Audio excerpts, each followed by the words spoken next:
বদ্ধ নজর দিয়েছেন।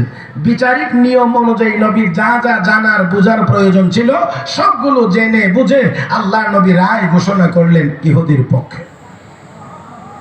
কার পক্ষে? ইহুদির পক্ষে। ইহুদি তো নবীর দলের লোক। আসতে বললেন, নবীর দলের লোক, আমাদের দলের লোক।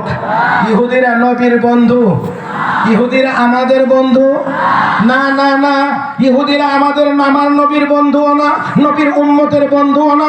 আল্লাহ রাব্বুল আলামিন জানায়া দিয়েছেন, আল্লাহ জানায়া দিয়েছেন, লা তাত্তাখিযুল ইয়াহুদা ওয়ান নাসারা আউলিয়া, তাদেরকে বন্ধু বানায়ো না, ইহুদিরা তোমাদের বন্ধু না। লা তাজিদান্না আশাদ্দান নাসি আদাওয়াতাল লিল্লাযিনা আমানুল ইয়াহুদ, যত মুসলমানের যত শত্রু আছে সবচেয়ে বড় শত্রু হলো ইহুদিরা।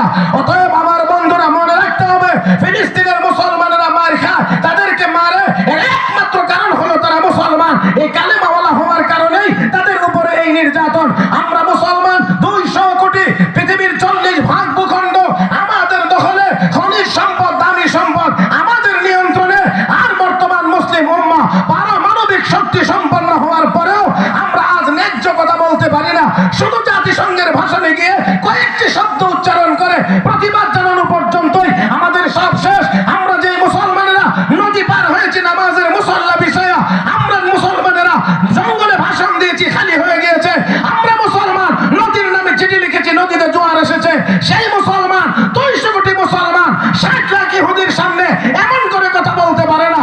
আমরা যদি শাহজালালের যুদ্ধ উত্তরসূরি হতে পারতাম, একবার আল্লাহু আকবার বললে এই জারজ রাষ্ট্র ইসরায়েলের নাম নিশানা পৃথিবীর মানচিত্রে থাকতে পারত না।